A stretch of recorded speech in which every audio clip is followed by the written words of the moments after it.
मेरे पापा को लगा कि मैं पेट से हूँ। बदनामी के डर से पापा ने मेरी शादी नौकर से करवा दी। मैं बेकसूर थी, पर जब शादी के 6 महीने बाद ही मुझे बच्चा पैदा हुआ तो बच्चे को देखकर मेरे होश उड़ गए, क्योंकि यह बच्चा तो मेरे। मैं थकी हारी कॉलेज से घर आई तो घर पर पापा को देखकर हैरान थी, क्योंकि पापा तो इस वक्त ऑफिस में रहते थे। आज भरी दोपहर में घर कैसे चले आए? गर्मी और पसीने की वजह से मेरी हालत बहुत खराब थी। पापा ने मुझे गैर नजर से देखा, जैसे वह मेरे अंदर कुछ झांकना चाहते हो, और मुझे देखते ही बहुत अजीब से पूछने लगी, सीमा, आज तुम्हें कॉलेज से आने में इतनी देर क्यों हो गई? पापा की बातों से मैं हैरान परेशान उनके सामने बैठ गई और बताने लगी कि आज कॉलेज में एक्स्ट्रा क्लासेस थी, इसलिए मुझे घर आने में भी देर हो गई। पापा ने सर से पांव तक मेरी तरफ देखा और कहने लगे, बस इतनी सी बात है? मुझे उनको ये प्रश्न पूछने का अंदाज बिल्कुल अच्छा नहीं लगा, पर ये कोई बात नहीं थी।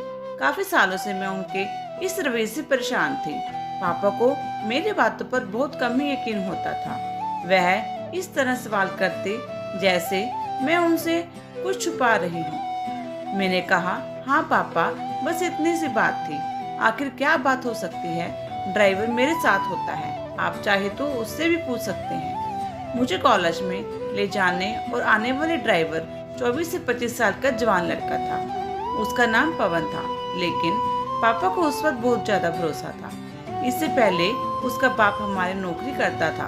वह लोग बहुत शरीफ लोग थे। जब से मैंने कॉलेज आना जाना शुरू किया था, पवन ही मुझे ले आने और जाने की जिम्मेदारी उठा रहा था। इतना यकीन दिलाने के बाद पापा को किसी तरह मेरी बातों पर भरोसा हुआ। फिर उन्होंने कहा, ठीक है, कमरे में जाओ और फ्रेश हो जाओ, फिर मेरे साथ खाना खा लेना। मुझे अपने पापा का ये अंदाज बिल्कुल अच्छा नहीं लगा। कहने को तो वह मेरे बाप हैं, पर प्यार करना तो बहुत दूर की बात है। वह मेरे साथ बहुत सख्ती से पेश आते हैं। मेरी हर छोटे से छोटी हरकत पर उनकी नजर होती थी। रात में कई बार मेरे कमरे का चक्कर लगाते। पता नहीं क्यों पापा को मुझ पर भरोसा नहीं था। जब मेरा गुस्सा थोड़ा ठंडा हुआ तो मैं फ्रेश होकर बाहर खाना खाने डाइनिंग टेबल पर आकर बैठ गई। पापा बार बार मेरी तरफ देख रहे थे, जैसे लगता था वह मुझसे कुछ कहना चाहते हैं। मैंने कई बार उनसे पूछा भी कि आखिर क्या बात है, पर उन्होंने मेरी बातों का कोई जवाब नहीं दिया। जब से माँ इस दुनिया से गई थी, पापा ने मुझे पाल पोस कर बड़ा किया था। माँ की मौत के बाद मेरी उम्र लगभग 10 साल की थी। अब मेरी उम्र 18 साल हो गई थी। पापा हर वक्त मेरे साथ सख्ती से पेश आते। उनकी इस वजह से मैं अपने घर में घुटन महसूस कर रही थी। कॉलेज में मेरी एक दोस्त थी, हेमा। वो मेरी बड़ी प्यारी दोस्त थी। कभी कभार मैं हेमा के घर चले जाती। हेमा का एक भाई था, कमल। जब हेमा के घर जाती, कमल भी हम लोगों के साथ बातें करने लगता। कभी कभी कमल हेमा को कॉलेज छोड़ने आता। कमल की बातों से लगता कि वह मुझे पसंद करता है। वह एक अच्छे लड़का था, लेकिन पापा के खौफ से मैं कोशिश करती उसे दूर दूर ही रहूं। लेकिन एक दिन मेरी बदकिस्मती थी या क्या थी, मुझे नहीं पता। पापा मेरे पीछे मेरे कॉलेज आ गए और उन्होंने कमल के साथ मुझे बात करते हुए देख लिया। पापा मेरे कॉलेज क्यों आए थे ये तो मुझे नहीं पता, पर उस दिन से मेरी जिंदगी में क़यामत आ गई। कमल के साथ बात करते देखते गुस्से में पापा ने मुझे गाड़ी में बिठाया और अपने साथ घर लेकर चले गए। उस दिन से उन्होंने मेरे कॉलेज आना जाना बंद करवा दिया। उन्हें लगता था कि कमल के साथ मेरा रिश्ता है। मैंने पापा को लाख समझाने की कोशिश की, पर पापा ने मेरी एक ना सुनी और गुस्से में मुझसे कहने लगे, मैं अपनी इज्जत को दांव पर लगते तो नहीं देख सकता। तुमने मेरे भरोसे को तोड़ा है। तुम्हारी माँ के गुजरने के बाद मैंने हर दिन तुम्हारी फिक्र में गुजारा है। इतनी पाबंदियों के बाद तुमने आज मेरे मुंह पर कालिख लगा दी। पापा की इस बात ने मुझे अंदर से झकझोर दिया। मेरा रोना धोना कुछ काम नहीं आया और बिना किसी गुनाह के मेरी पढ़ाई बीच में ही अधूरी रह गई। जबकि कमल के साथ मेरा कोई रिश्ता नहीं था कि पापा के सामने मुझे शर्मिंदा होना पड़ता। ये पापा की इज्जत पर कोई आंच आती, मैं घर में बंद होकर रह गई और हर वक्त खामोशी से अपने कमरे में पड़ी रहती। हमारे घर में ऐसे पैसे की रुपए की कोई कमी नहीं थी, पर एक आज़ादी थी जिसके लिए मैं तरस रही थी। मेरे पापा को भी जब मेरे ऊपर भरोसा नहीं था तो मैं गैरों से क्या उम्मीद रखती। एक दिन मेरे पापा के दोस्त प्रेम अंकल, तो जो घर की मेरे पापा की बिजनेस पार्टनर भी थे, हमारे घर आई। वे आते ही मेरी पढ़ाई के बारे में पूछने लगे। मैंने रोते हुए उन्हें सारी बात बता दी। वह मेरे पापा के काफी पुराने दोस्त थे और अक्सर ही हमारे घर आ जाया करते थे, इसलिए मुझे उनसे कोई झिझक नहीं थी। मैं अपने दिल की हर बात उनसे आसानी से बता दिया करती थी। और प्रेम अंकल को तो जब मेरी पढ़ाई के बारे में पता चला तो उन्होंने समझाते हुए मुझसे कहा, तुम फिक्र मत करो, तुम्हारे पापा से बात करके मैं तुम्हारी पढ़ाई फिर से चालू करवा दूंगा। प्रेम अंकल की बातें सुनकर मुझे थोड़ी तसल्ली हुई, क्योंकि पापा प्रेम अंकल की हर बात मानते थे। प्रेम अंकल अगर किसी दिन पापा से ये बात कहते, इससे पहले मेरी जिंदगी ने एक और नया मोड़ लिया। एक दिन रात के वक्त मैं गहरी नींद में सोई हुई थी कि पापा अचानक मेरे कमरे में आए तो मेरे मोबाइल की घंटी बज रही थी।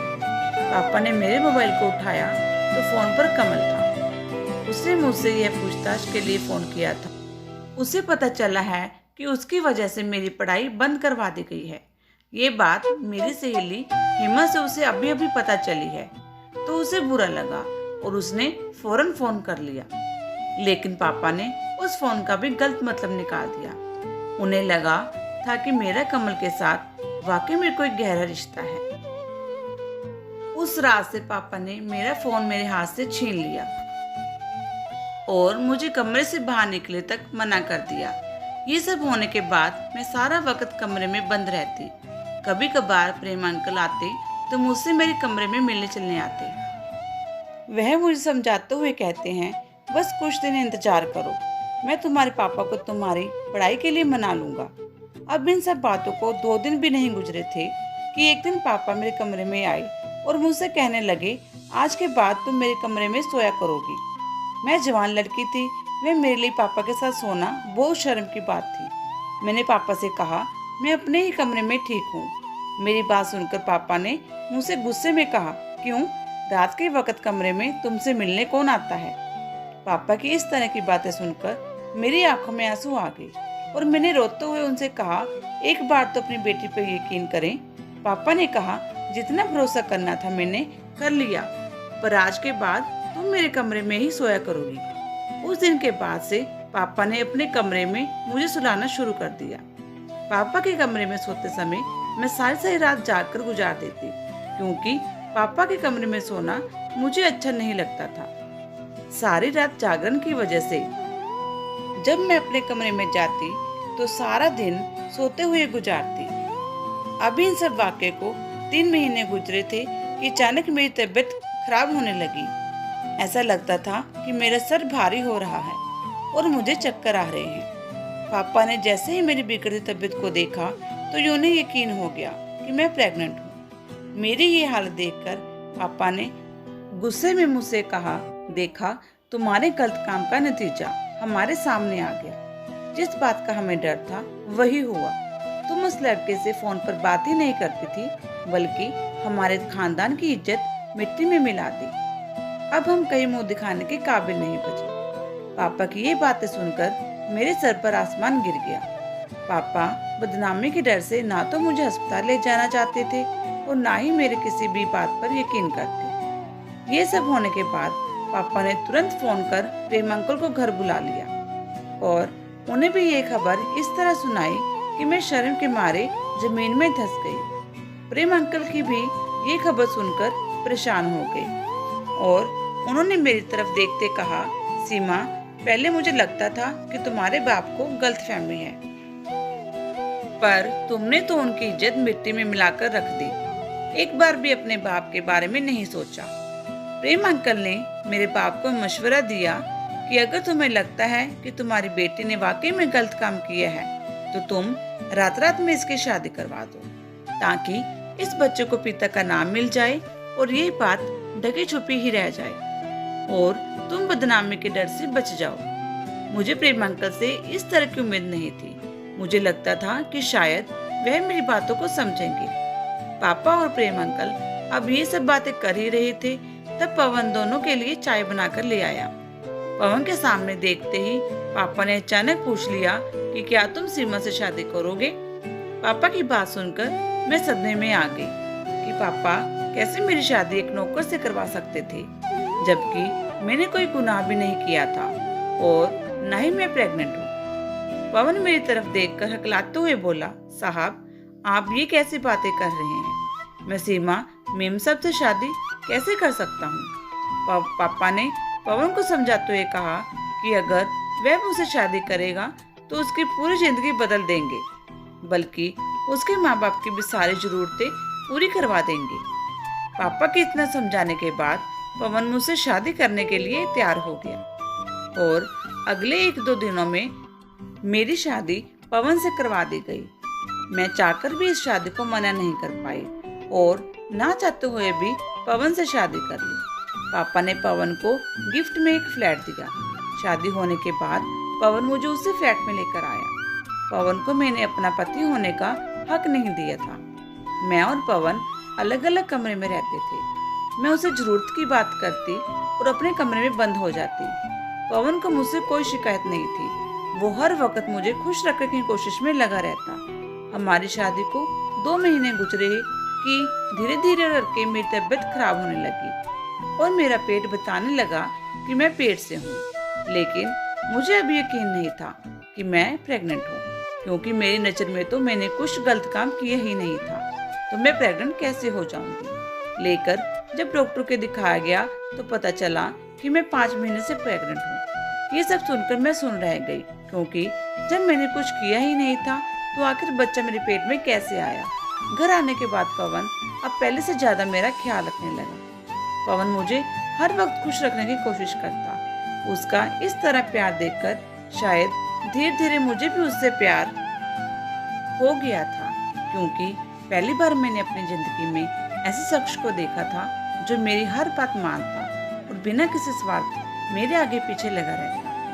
पवन ने कभी भी मेरे पेट में पल रहे बच्चे के बारे में मुझसे कोई सवाल नहीं किया था। वह बहुत ही निस्वार्थ और नेक दिल का इंसान था। जब से मुझे पता चला कि मैं 5 महीने से पेट से हूँ, तब से मेरे दिल में कहीं ना कहीं बात थी कि मेरे साथ जो कुछ हुआ है ये सब मेरे पापा ने ही किया है, क्योंकि जब से बच्चा मेरे पेट में आया था, शादी से पहले के वो 3 महीने हर रात में अपने पापा के कमरे में गुजारी थी।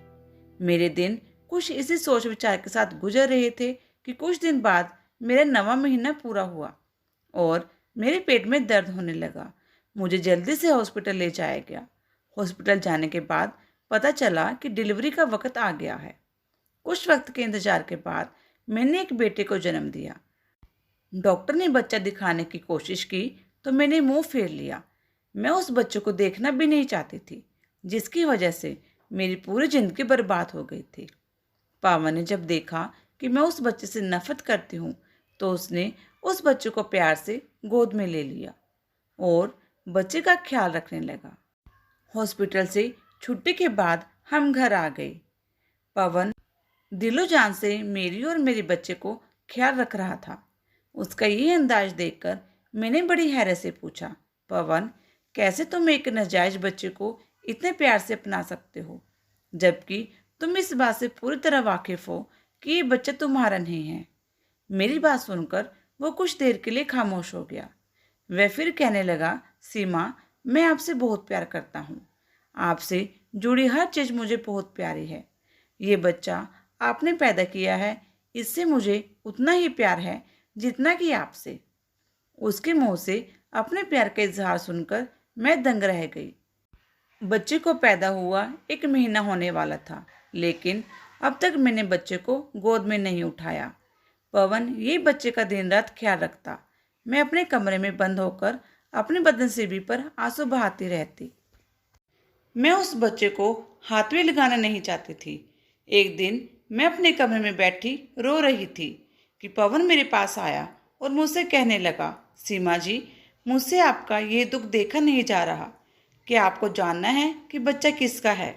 उसके मुंह से ये बात सुनकर मैंने हैरत भरे अंदाज में कहा, हाँ मुझे जानना है। मुझे जल्दी बताओ। पवन ने कहा, मैं आपको ये सब कुछ बता दूंगा, पर इसके लिए आपको मुझे एक वादा करना होगा। मैंने कहा, क्या? यह कि ये सच्चाई जानने के बाद आप इस बात को अपने दिल में दफन कर लेंगे और किसी को नहीं बताएंगे, क्योंकि यह बात किसी को पता चले कि बच्चा किसका है तो हमारे बच्चे के भविष्य पर बहुत बुरा असर पड़ेगा। और इसमें इस मासूम का क्या कसूर है?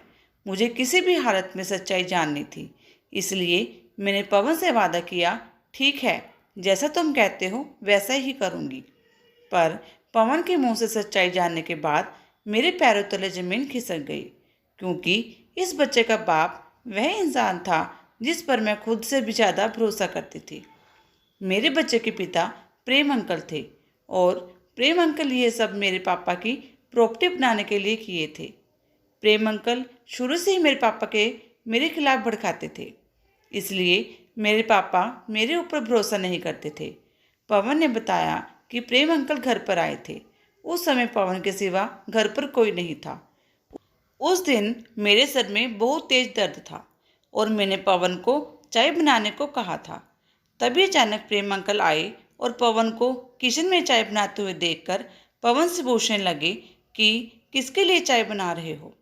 जब उसे पता चला कि पवन मेरे लिए चाय बना रहा है तो उसने किसी बहाने से पवन को ज़रूरी काम के लिए बाहर भेज दिया और बोला, तुम जाओ, सीमा को चाय मैं दे दूंगा।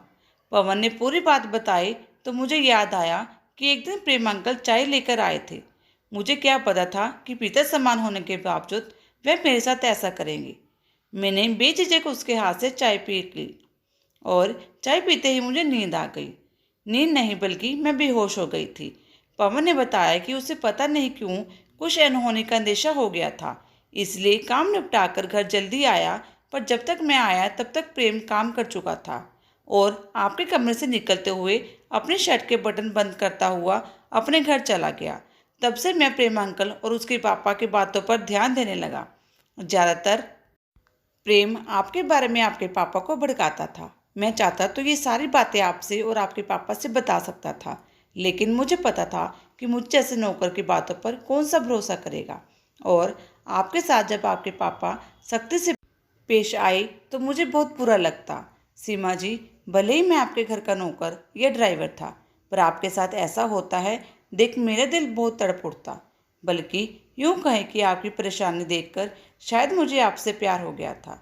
और इसलिए जब उस दिन आपके पापा ने मुझसे पूछा कि तुम सीमा से शादी करोगे तो मैं बेझिझक तैयार हो गया, क्योंकि मुझे पूरा विश्वास था कि मैं आपको अपनाने के साथ साथ आपके बच्चे को भी अपना लूँगा, क्योंकि मैं आपसे दिल से प्यार करता हूँ। और इन सब में इस मासूम का क्या कसूर जो इसे सज़ा मिले। मैं और पवन अब यही बातें सब कर ही रहे थे, तभी मेरा बेटा जो गहरी नींद में सोया हुआ था उसकी आंखें खुल गई और वह रोने लगा। पवन ने जबरदस्ती बच्चे को मेरी गोद में डाल दिया तो ममता से मेरे दिल तड़प उठा और मैंने उसे सीने से लगा लिया और फुट फुट कर रोने लगी। मैंने पवन से कहा, पवन, जैसे मैंने तुमसे वादा किया है कि मैं ये बात किसी को नहीं बताऊंगी, वैसे ही तुम भी मुझसे एक वादा करो कि प्रेम की ये घिनौनी करतूत तुम मेरे पापा को बताओगी, ताकि उन्हें भी पता चले कि उनकी बेटी के साथ गलत करने वाला कौन है। और आज तक जो है मेरे ऊपर शक करते आ रहे थे, उनकी बेटी गलत नहीं है, बल्कि उनका सबसे प्रिय दोस्त गलत है, जिस पर वो बहुत ज़्यादा भरोसा करते थे। पवन ने कहा, पर यह बात आपके पापा किसी को बता दिए तो? मैंने पवन से कहा, पापा ये बात किसको नहीं बताएंगे। मैं पापा को समझा लूँगी, अपने लिए ना सही अपने बच्चे के लिए बस ये बात मैं उन्हें इसलिए बताना चाहती हूँ कि उन्हें भी सच्चाई का पता चले। पवन ने उसी वक्त फ़ोन करके पापा को बुलाया और सारी सच्चाई बताई। पापा को जब ये बात पता चली तो वे मेरे सामने हाथ जोड़कर फूट फूट कर रोने लगे और कहने लगे कि सीमा, मुझे माफ़ कर दो। मैंने अपनी बेटी पर भरोसा ना करके बहुत गलत किया, और अगर इस बच्चे की बात ना होती तो मैं अभी इस वक्त प्रेम को जेल में भिजवा देता। पापा उसी दिन मुझे और पवन को अपने साथ लेकर चले आए और प्रेम से रिश्ते तोड़ दिए। हमने और पवन ने एक वादा किया कि हम गैरों से ज़्यादा अपने बच्चों की बात सुनेंगे। जो मेरे पापा ने मेरे साथ किया कोई भी माता पिता अपने बच्चों के साथ ना करे, क्योंकि अगर मेरे पापा मुझ पर भरोसा किए होते तो आज मुझे ये सब भुगतना नहीं पड़ता। हेलो दोस्तों, आपको ये कहानी कैसी लगी? अगर अच्छी लगी लाइक और कमेंट करके ज़रूर शेयर करना और मेरे चैनल पारिवारिक कहानी को सब्सक्राइब करना ना भूलना। धन्यवाद।